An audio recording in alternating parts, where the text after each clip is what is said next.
Assalamualaikum warahmatullahi wabarakatuh. Alhamdulillahi rabbil alamin, wabihi nasta'in ala umuri dunya waddin. Ashhadu an la ilaha illallah wahdahu la syarika lah, iyyahu na'budu wa iyyahu nasta'in. Wa ashhadu anna sayyidana Muhammadan abduhu wa rasuluh, al-mab'uts rahmatan lil alamin. Allahumma salli wa sallim wa barik ala sayyidina Muhammadin wa ala alihi wa ashabihi al-mujahidina fi iqamatid din, amma ba'd. Bapak Ibu hadirin majlis ilmu yang dirahmati Allah Subhanahu wa taala, kita bersyukur kepada Allah Subhanahu wa taala pada kesempatan ini dapat hadir di rumah Allah yang agung ini, yang mulia ini, dalam rangka untuk melaksanakan ibadah kita kepada Allah Subhanahu wa taala, terutama salat maghrib dan salat isya. Kemudian diantarai dengan pengajian seperti biasanya. Kemudian salawat dan salam kehadiran junjungan kita Nabi Muhammad SAW. Mudah-mudahan kita senantiasa istiqomah menjalankan sunnah-sunnah Rasulullah sallallahu alaihi wasallam. Melanjutkan kajian tafsir kita. Pada pertemuan sebelumnya kita sudah membicarakan masalah-masalah sebagai pengantar dari tafsir surah Al-Fatihah. Sebagaimana kita ketahui bahwa surah Al-Fatihah ini adalah surah yang sangat akrab, ya, sangat akrab dan sangat menjadi sesuatu yang kita baca sehari-hari dalam setiap momentum, ya. Kita selalu membaca Al-Fatihah. Jadi wajarlah kalau surah Al-Fatihah ini disebut dengan nama Ummul Quran atau Ummul Kitab. Pada kesempatan ini kita masuk kepada ayat, yaitu Alhamdulillahi Rabbil Alamin. Udah ya belum? Belum ya? Ya. Alhamdu, ya. Kalau di dalam tafsir disebut as-sana'u bil jamil alal fi'lil ikhtiyari. Itu pujian, ya, dengan satu keindahan atau pujian terhadap keindahan terhadap perbuatan ikhtiari. Ikhtiari itu perbuatan yang sengaja dilakukan. Nah, jadi ketika kita melakukan suatu perbuatan yang sengaja kita lakukan, maka kita ucapkan Alhamdulillah. Jadi Alhamdulillah itu pujian, tapi sering kita gunakan untuk ungkapan syukur, ya. Walaupun di sini disebut wa huwa a'ammu minasyukri. Ungkapan Alhamdulillah itu sifatnya lebih umum dari syukur, ya, rasa berterima kasih. Jadi yang kita sering lakukan apa? Ketika diberi sesuatu, kita ucapkan Alhamdulillah. Ketika kita mendapatkan satu kenikmatan, kita ucapkan Alhamdulillah. Kita anggap itu sebagai tanda syukur. Kalau syukur sebenarnya adalah melakukan satu kenikmatan sesuai dengan tujuan dari kenikmatan itu diberikan. Mata diberikan Allah kepada kita. Cara mensyukurnya bagaimana? Menggunakan mata itu untuk sesuatu yang memang Allah menciptakan itu, ya, untuk tujuannya, untuk melihat sesuatu yang baik, ya, untuk baca Al-Quran. untuk melihat keindahan ciptaan Allah. Jadi bukan melihat sesuatu yang tidak disukai Allah, ya, melihat maksiat, melihat sesuatu yang terlarang, ya kan. Jadi mensyukuri satu nikmat bukan cukup dengan alhamdulillah, tapi harus menggunakan nikmat itu sesuai dengan tujuannya. Kaki diberikan Allah untuk melangkah kepada sesuatu yang baik, maka kita syukuri dengan cara apa? Menggunakan kaki ini untuk hal-hal yang terpuji, hal-hal yang yang disukai oleh Allah Subhanahu wa taala. Nah, itulah cara kita mensyukuri nikmat.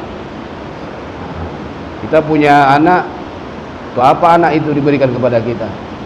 Supaya kita didik, supaya kita bentuk dia menjadi seorang muslim yang baik, yang soleh.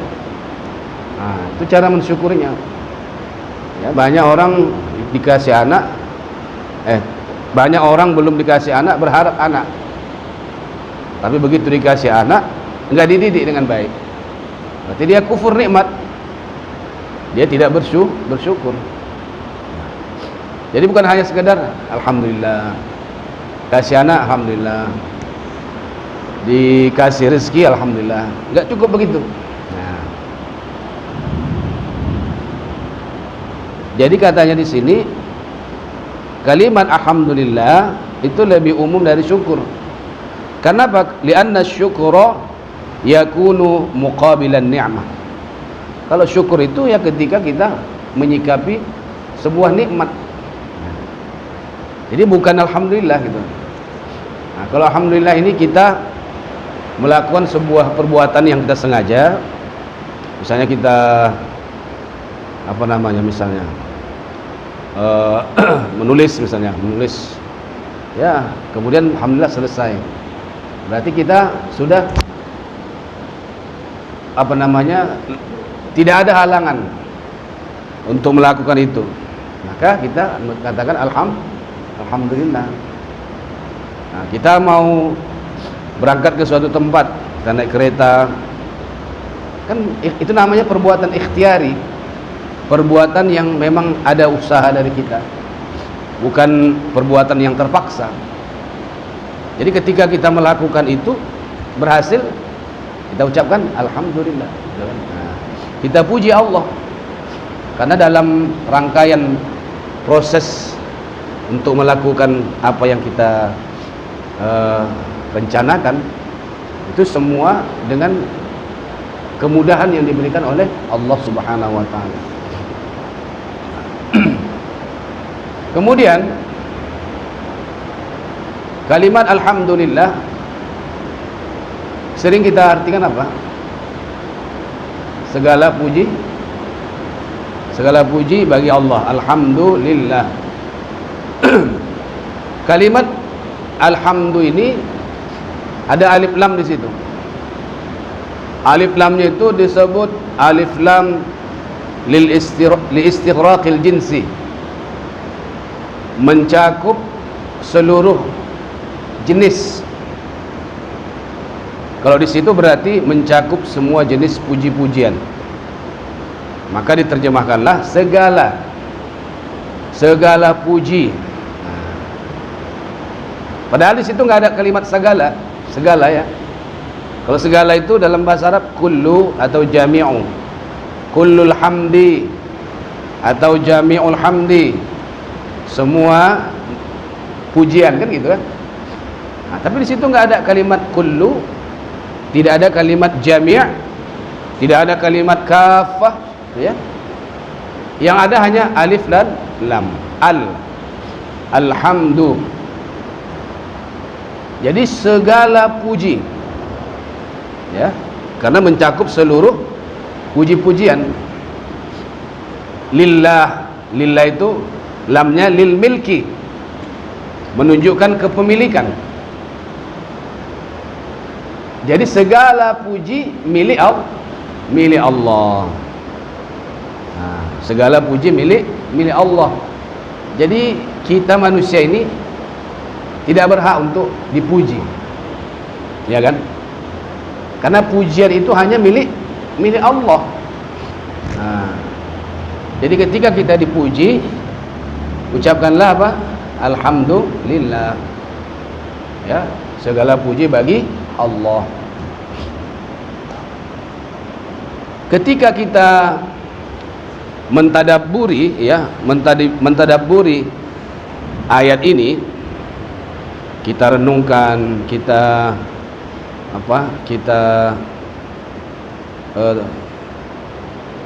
dalami maknanya, kita selami hikmahnya itu, maka kita sebagai manusia tidak akan menjadi orang yang sombong, ya, tidak akan haus pujian, ya, karena banyak juga orang yang suka dipuji, ya kan? Nah, kalau dia tidak dipuji, marah dia, atau setidak-tidaknya dia tidak lagi mau berbuat baik. Itulah gunanya kita mentadabburi ayat-ayat Quran, supaya kita bisa mendapatkan hikmah di dalamnya.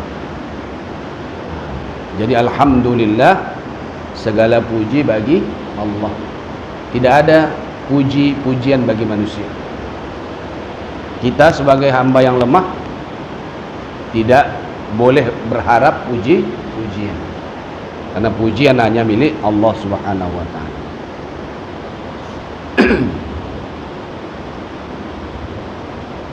Kalimat Allah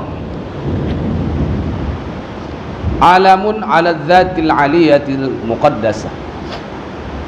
Allah itu nama dari zat yang maha tinggi yang disucikan.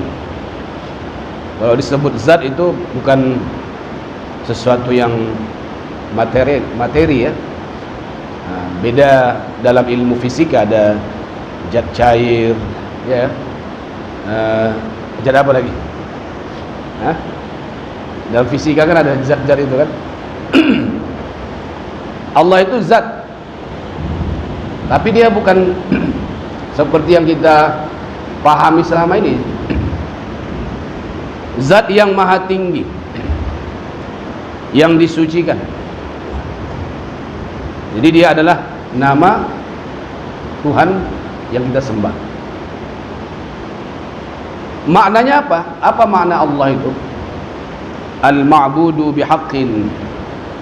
Allah artinya sesuatu yang, bukan sesuatu, ya, Tuhan yang disembah dengan benar.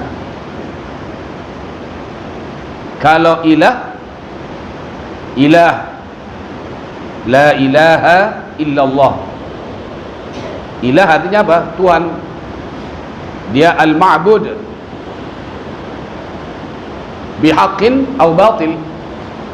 Kalau hanya sekedar ilah, itu sesembahan juga, tapi bisa digunakan untuk yang hak, yaitu Allah. Bisa juga Tuhan sesembahan yang batil, Tuhan-Tuhan ciptaan manusia, disebut ilah juga, ya. Tuhan-Tuhan yang disembah oleh manusia selain Allah itu Tuhan juga tapi batil.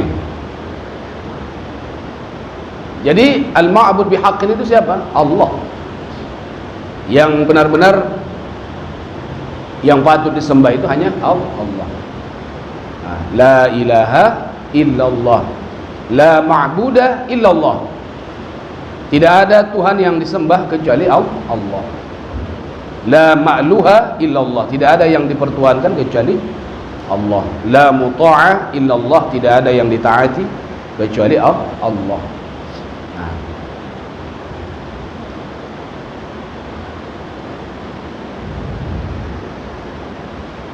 Wa qila innahu ismullahil azam. Ada yang berpendapat Allah itu, lafaz Allah itu adalah nama Allah yang paling agung. Jadi di antara semua nama Allah yang 99 itu, nama Allah itu yang paling azam, yang paling agung.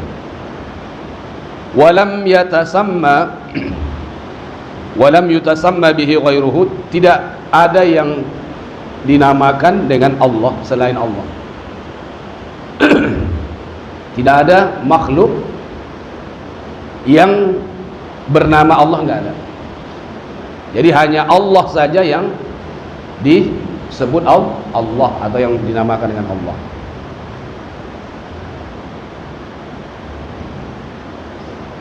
Ammal ilah, nah, ini tadi. Adapun ilah, fahuwal ma'bud bihaqqin aw batil. Nah, seperti yang saya sampaikan tadi, kalau ilah itu bisa sesembahan yang benar, yaitu Allah, bisa juga sesembahan yang batil. Nah, kalau usah kita sebutkan ya kan. Pokoknya apapun Tuhan selain Allah itu batil.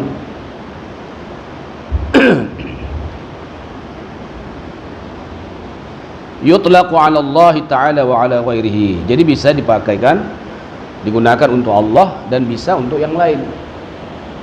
Jadi kalau orang-orang Nasrani di Arab, ya mereka memanggil Tuhannya ilah. Yang menyebut Tuhannya ilah. Nah, bahkan Allah, ya kan? Tuhan Allah katanya. Nah, kalau di sini. Jadi itu sebenarnya mereka mengakui ketuhanan Allah. Cuma mereka menganggap ada Tuhan lagi selain Allah. Di situ salahnya. Jadi orang itu tahu ada Tuhan apa mereka sebut? Tuhan Bapa, ya kan? Nah, ada Tuhan Bapa, Tuhan Anak, Roh Kudus. Jadi Tuhan Bapa itulah yang mereka sebut Allah. Nah, jadi sebenarnya mereka tahu ada Allah, tapi mereka sebut Allah itu ada anaknya, ada istrinya. Ya, berarti mereka menyamakan apa? Allah dengan makhluk. Maka mereka menjadi kafir atau syirik. Alhamdulillahi Rabbil Alamin. Kemudian Rabbil Alamin. Rabb itu Al-Malik, bisa bermakna raja. Was-Sayyid, ya, tuan. Al-Ma'bud, yang disembah. Wal-Muslih, yang memberikan kemaslahatan. Wal-Mudabbir, yang mengatur. Wal-Jabir, yang memaksa. Wal-Qaim, yang berdiri, ya kan? Ah, itu arti apa? Itu arti Rabb.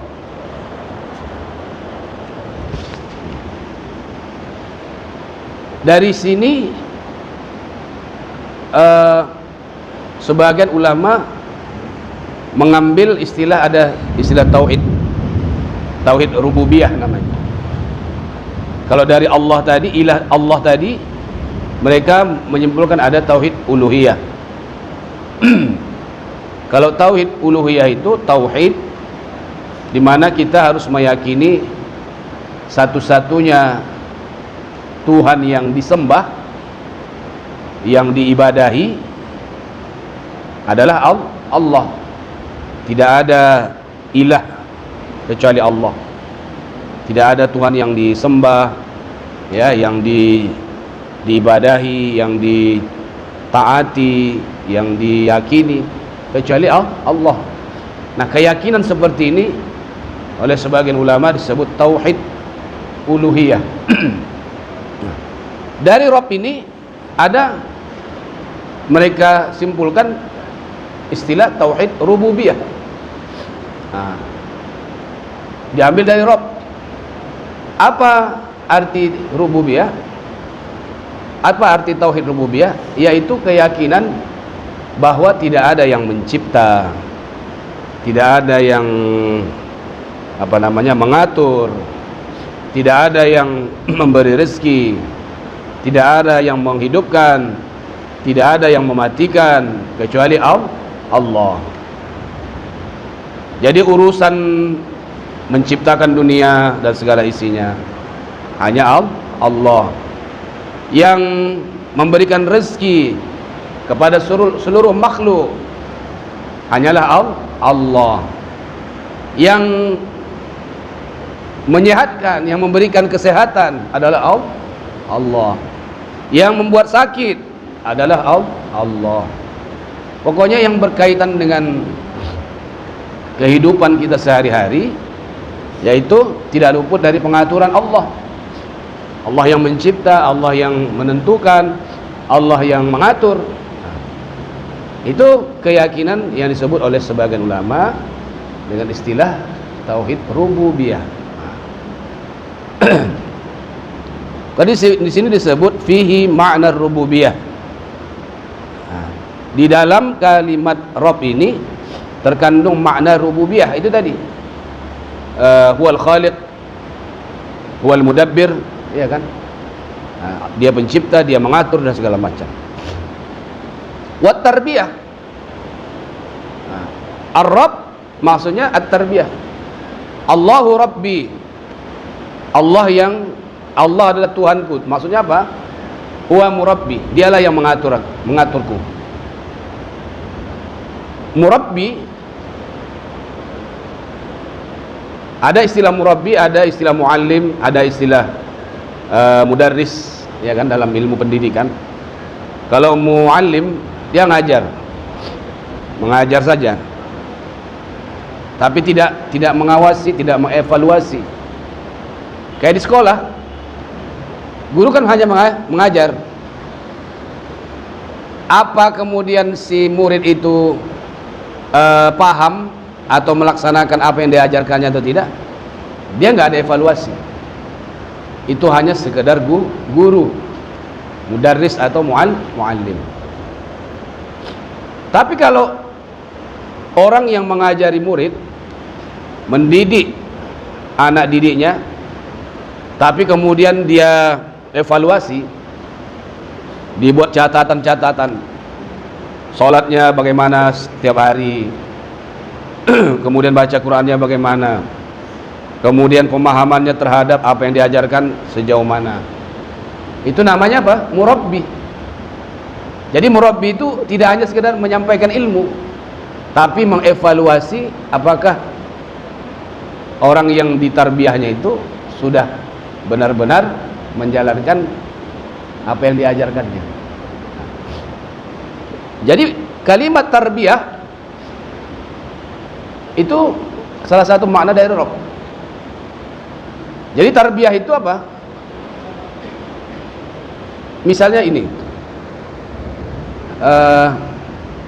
ada biji mangga atau biji rambutan yang bisa tumbuh lah gitu. Kita buang ke, misalnya ke semak-semak, lalu kemudian dia bertunas, kan? Bertunas, tumbuhlah dia, besarlah dia, punya batang, punya daun, kemudian rindang, berbuah dia. Nah, sekarang pertanyaannya, siapa yang mengatur itu? Padahal kita nggak ada menyiram-nyiramnya, kan? Kita nggak ada menyiraminya, tidak ada membersihkan rumput-rumput liar di sekitarnya. Siapa yang mengatur itu sehingga dia bisa tumbuh besar berbuah? Allah. Itulah makna murabbi itu. Makanya seorang ibu di rumah ibu, ya, ibu-ibu ini disebut apa? Rabbul bait. Ibu-ibu. Nah, ibu-ibu ini disebut apa? Rabbul bait. Bukan Tuhan di rumah, bukan. Jangan pula nanti menjadi Tuhan di rumah, ya kan? Memerintahkan suami, ambil ini, ambil itu. Nah, bukan itu, ya. Rabbul bait artinya yang mengatur di rumah. Mengatur apa? Bagaimana pendidikan anak, bagaimana kondisi di rumah, ya. Itu dalam bahasa Arab istilahnya. Ibu-ibu ini disebut Rabbul bait. Karena ibu-ibu ini yang lebih tahu dari bapak-bapak perkembangan anaknya. Tapi itu ibu-ibu dulu lah, ya kan. Kalau ibu-ibu sekarang udah banyak dia di kantor, ya kan, sudah banyak dia berkarir. Jadi dia nggak tahu perkembangan anaknya itu dari masa ke masa, jarang. Kecuali nanti sampai rumah sore, pulang dia, anaknya udah tidur, ya kan? Nah, jadi kalau ibu-ibu yang disebut Rabbul Bait itu dia memang ibu rumah tangga, ibu yang memang dari pagi sampai pagi lagi dia yang memperhatikan bagaimana di rumah itu keadaan keluarganya. Maka anak-anak itu tergantung siapa ibunya. Nah, kalau ibunya baik, maka baiklah anaknya. Karena ibu itu Rabbul Bait, pentarbiyah, pendidik di rumah. Jadi hanya ibu-ibu yang disebut Rabb, ya kan? Nah, bapak-bapak enggak. Jadi tidak menyamakan dengan Allah. Begitulah kira-kira perbandingannya. Jadi Allah itu dialah yang mengatur bibit menjadi bertunas, menjadi tumbuh, menjadi berdaun, menjadi berbuah, ya kan, sampai besar. Ibu-ibu gitu juga, dialah yang melahirkan, dialah yang memandikan anaknya, dialah yang memberi makan anaknya, dialah yang memandikan anaknya, dialah yang menyediakan keperluan anaknya, menyusui anaknya, sampai anaknya besar, dewasa.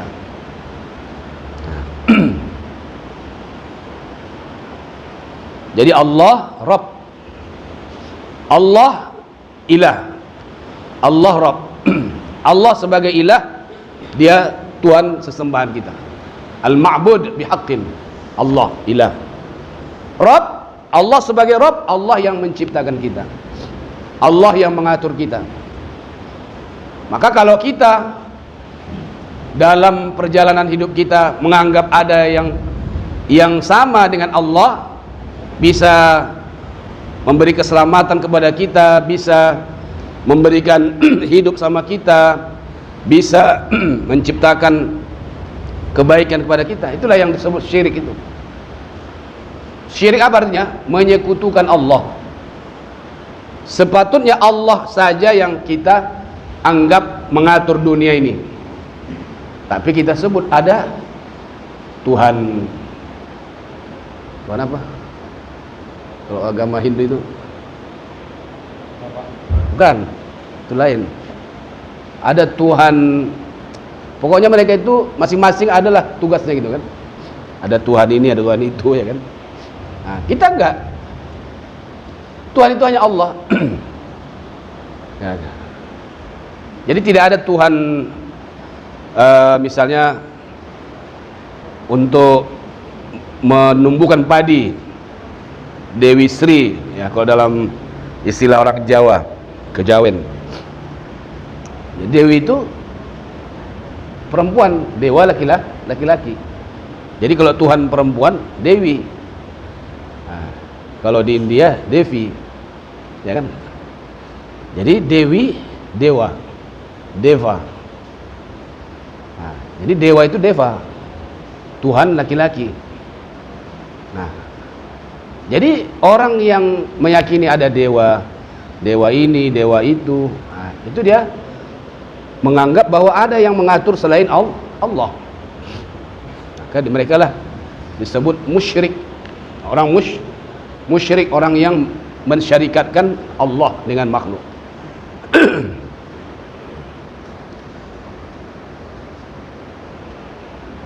Begitu juga dalam kehidupan sehari-hari. Nanti nggak laku jualannya, kemana dia pergi? Ke dukun. Supaya apa? Oh, supaya dikasih pelaris. Ya kan? Nanti ditempel lah di apa? Di pintu tokonya. Tiba-tiba dicabut pegawainya, marah dia. Kok kau cabut pula itu, katanya kan? Itulah yang membuat jualan kita laris itu. Wah, itu kan. Ada lagi orang sakit-sakit, ikat pinggang, kasih jimat, ya kan? Tiba-tiba pergi dia, tinggal jimatnya di rumah, lupa dia memakainya. Kocar-kacir dia, macam dia kesetanan gitu.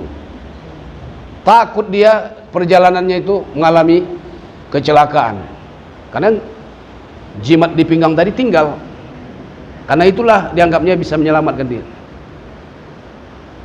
Nah, itu namanya syirik. Menganggap benda itu bisa menyelamatkan. Nah, jadi hati juga. Nah, sakit, rezeki, jodoh, ya, segala macam. Itu semua yang mengatur adalah Allah Subhanahu wa taala. Tidak ada hubungannya dengan benda-benda itu. Orang sakit berobat ke dokter, dia bilang dokter itu yang menyembuhkan aku. Itu kalau dia hanya ucapan saja, nggak ada masalah lah. Tapi kalau dia meyakini dokter itu yang menyembuhkan dia, itu syirik juga. Nah, tapi kalau dia mengatakan dokter, melalui tangan dokter itulah dia mendapatkan kesembuhan dari Allah, ya, maka itu tidak. Nah, makanya dalam hal-hal yang berkaitan dengan kehidupan kita, kita tidak boleh menganggap ada sesuatu yang menentukan hidup kita selain Allah. Rabbul Alamin, kita sering mengartikan apa? Tuhan semesta alam. Alam satu, alamin banyak. Jadi alam itu banyak. Alam itu apa artinya? Alam itu suatu kondisi atau keadaan suatu makhluk. Alamul jin, alam jin satu, tapi di dalamnya banyak jin, ya kan? Alam manusia, alamul hayawan, alam hewan, alam an-nabat, alam tumbuhan, ya. Belum lagi alam dalam konteks tempat yang ada di dunia ini, ya, misalnya angkasa, alam juga itu. Angkasa luar sana banyak planet-planet, itu alam juga. Di sana ada alam. Nah, dalam konteks alam dunia dengan alam kubur beda lagi kan. Nah, jadi alamin ini alam, seluruh alam. Jadi tidak ada satu alam pun yang lepas dari pengawasan Allah Subhanahu wa taala, yang lepas dari pengaturan Allah Subhanahu wa taala. Ya, jadi alam jin Allah yang mengatur, alam manusia Allah, alam hewan, alam binatang, alam tumbuhan, semua Allah yang mengatur. Allah yang menciptakan, Allah yang mengatur, Allah yang menentukan. Al-alamin jamu alam wa huwa kullu mawjudin siwallahi ta'ala. Jadi alam itu adalah segala sesuatu yang ada selain Allah Subhanahu wa taala. Wa huwa anwa', dia banyak jenisnya. Nah, itu tadi yang saya sampaikan. Ka'alamil insan, alam manusia. Wal hayawan, alam binatang. Wan nabat, alam tumbuhan. Wadzur, atom, bagian terkecil, ya, atom itu. Wal jin, ya, alamul jin. Wa lafzul alam ismu jinsin la wahidalah min lafzi. Ini penjelasan tentang kata alam. Kedua, kalau dia alam tidak ada kata tunggalnya. Tidak ada apa namanya? Kalau manusia misalnya rajulun, laki-laki satu, rijal banyak, ya kan? Kalau alam itu nama jenis. Nah, kalau disebut alam manusia, ya jenis manusia gitu.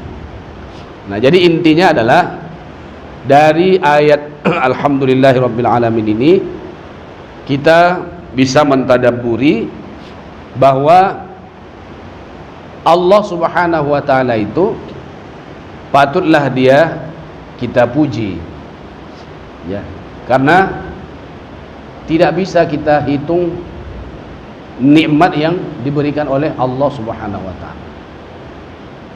Pengaturan alam ini, ya, kalau kita bayang-bayangkan, kalau kita renungkan, itu sangat luar biasa. Ada matahari, dia bukan disangkut kayak lampu ini, enggak. Nah, ya kan? Ada bulan, ada bintang, itu kalau ada talinya sangkut ke atas, bukan? Nah, coba jatuh itu satu, ya kan? Jatuh ke bumi, apa nggak bahaya itu? Nah. Ada alam hewan, ada alam jin. Nah, di antara semua alam ini yang dibebankan oleh Allah taklif, artinya yang ditaklif oleh Allah dengan ibadah hanya manusia dan jin. Wa ma khalaqtul jinna wal insa illa liya'budun. Tidaklah kuciptakan jin dan manusia melainkan untuk ibadah. Jadi kalau binatang itu enggak mukallaf, dia enggak dibebankan hukum. Apalagi tumbuhan, ya kan? Jadi yang dibebankan hukum supaya beribadah, tunduk kepada Allah hanya manusia dan jin. Maka Nabi Muhammad SAW diutus kepada manusia dan jin. Nah, maka oleh karena itu, kalau kita tahu bahwa jin itu ciptaan Allah dan dia dalam penguasaan Allah, ya ngapain kita takut? Ya kan? Nah, ngapain kita takut jin? Nah, di sini pun banyak jin-jin, ya kan? Cuma kita aja nggak nampak. Masing-masing kita ada satu jin nih. Namanya jin Qarin namanya. Begitu kita lahir, Allah kasih ini Qarin. Ma minkum illa wukila bihi qarinuhu minal jinni wa qarinuhu minal malaika. Tidak ada satu orang pun di antara kalian, kata Rasulullah, melainkan disertakan bersamanya jin, Qarin. Dan Qarin dari malaikat. Jadi ada satu Qarin jin, ada satu Qarin malaikat. Jadi kemana-mana kita ikut. Wa iyyaka ya Rasulullah, wa iyaya. Kamu juga ya Rasulullah? Iya, saya juga ada. Walakin Allah ani alaihi fa aslama. Tapi Allah memberikan pertolongan kepadaku dari penguasaan jin Qarinku. Lalu dia Islam. Walam ya'murni illa bi khair. Dia tidak pernah membisikkan kepadaku, memerintahkan kepadaku kecuali kebaikan. Nah, mafhum mukhalafahnya apa? Jin Qarin kita tidak ada yang Islam. Iya kan? Nah, jadi yang membisik-bisikkan kejahatan itulah Qarin. Sedangkan yang membisikkan kebaikan itulah Qarin malaikat. Misalnya azan berkumandang, Allahu Akbar, Allahu Akbar. Ibu-ibu lagi nonton TV, sinetron gitu kan. Wah, tanggung pula ini kan. Nantilah katanya. Nah, yang bilang nantilah itu bisikan Qarin tadi tuh. Jin Qarin tadi. Datang satu, sudahlah, matikanlah TV itu. Nanti terlambat ke masjid, ya kan? Lambat sholat nanti. Nah, jadi ada dua kubu yang berlawanan gitu kan. Nah, siapa yang menentukan, memutuskan? Iman kita kepada Allah. Kita ambil keputusan, udah matikan TV, sholat. Nah, itu keimanan kita yang malah menentukan. Nah, jadi setiap Qarin kita ada di sekitar kita. Nah, termasuk Qarin malaikat tadi. Ketika kita meninggal, dia belum tentu meninggal. Iya kan? Dia tidak meninggal. Maka Qarin-Qarin itu bisa berpindah dari satu orang ke orang lain. Nah, itu sekilas tentang alam jin. Berapa menit lagi dah, Hasan? 5 menit lagi. Sampai sini kira-kira ada yang mau ditanyakan? Ada yang mau bertanya? Nah, silakan.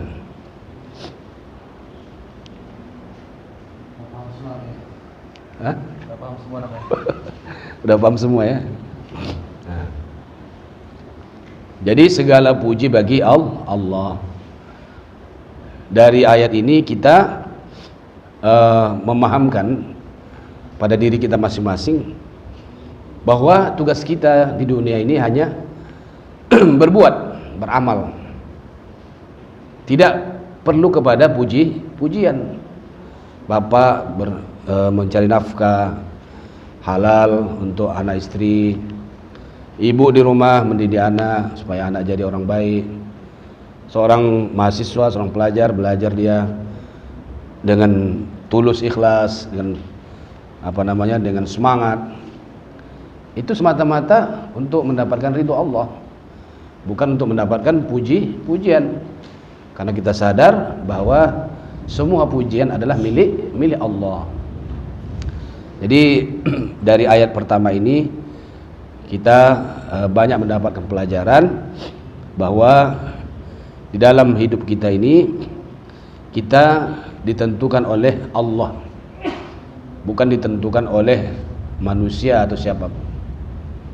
Jadi dalam segala aktivitas kita diajarkan apa? Bismillah. Mau makan, bismillah. Mau keluar rumah, bismillah tawakkaltu 'ala Allah. Naik kendaraan, bismillah majriha. Semua bismillah. Kenapa? Karena banyak itu lil isti'anah, bermakna dengan pertolongan. Bismillah dengan pertolongan Allah. Jadi kita nggak bisa ngapa-ngapain kalau kita tidak ada pertolongan dari Allah. Maka dengan adanya pertolongan Allah itulah kemudian kita memuji Allah. Jadi dalam segala aktivitas kita, apapun yang kita lakukan, maka kita mulai dengan bismillah, kemudian kita sudahi dengan alhamdulillah sebagai pujian kepada Allah atas segala kemudahan yang diberikan oleh Allah Subhanahu wa taala. Saya kira sampai di situ mudah-mudahan bermanfaat ya. Kalau ada pertanyaan-pertanyaan yang mengganjal terkait dengan kajian kita ini, ya Bapak Ibu boleh menyampaikan pertanyaan dan akan saya jawab sesuai dengan kemampuan saya. Barangkali itu saja, mudah-mudahan bermanfaat. Kita tutup majelis kita dengan doa. Bismillahirrahmanirrahim.